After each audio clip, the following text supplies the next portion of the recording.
एक समय की बात है। एक घमंडी व्यक्ति शहर से पढ़ लिख कर अपने पुराने गांव आया। गांव और शहर के बीच में एक नदी पड़ती थी, जिसको पार करने के बाद ही वह अपने गांव जा सकता था। इसीलिए उसने एक नाव वाले को बुलाया और उसकी नाव में सवार होकर अपने गांव की ओर चल दिया। कुछ देर चलने के बाद वह घमंड में भरकर नाविक से पूछने लगा, क्या तुमने कभी व्याकरण पढ़ा है?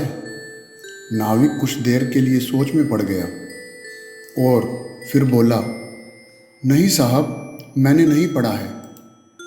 घमंड और अहंकार से भरे हुए व्यक्ति ने हंसते हुए कहा, फिर तो तुमने अपनी आधी जिंदगी व्यर्थ ही गंवा दी। थोड़ी देर बाद अपनी पढ़ाई का और घमंड दिखाने के लिए उस व्यक्ति ने नाविक से फिर पूछा, तुमने इतिहास और भूगोल पढ़ा है? नाविक ने ना में सिर हिलाते हुए कहा, नहीं साहब। अहंकारी व्यक्ति ने फिर जोर से ठहाका लगाकर नाविक का मजाक उड़ाते हुए कहा, फिर तो तुमने अपना पूरा जीवन व्यर्थ कर दिया। नाविक को इस बात पर बहुत क्रोध आया, लेकिन वह मन मारकर रह गया और उस व्यक्ति से कुछ नहीं बोला। चुपचाप नाव चलाने लगा। कुछ दूर नाव चलाने के बाद अचानक नदी में उफान आ गया और नाव जोर जोर से हिचकोले खाने लगी।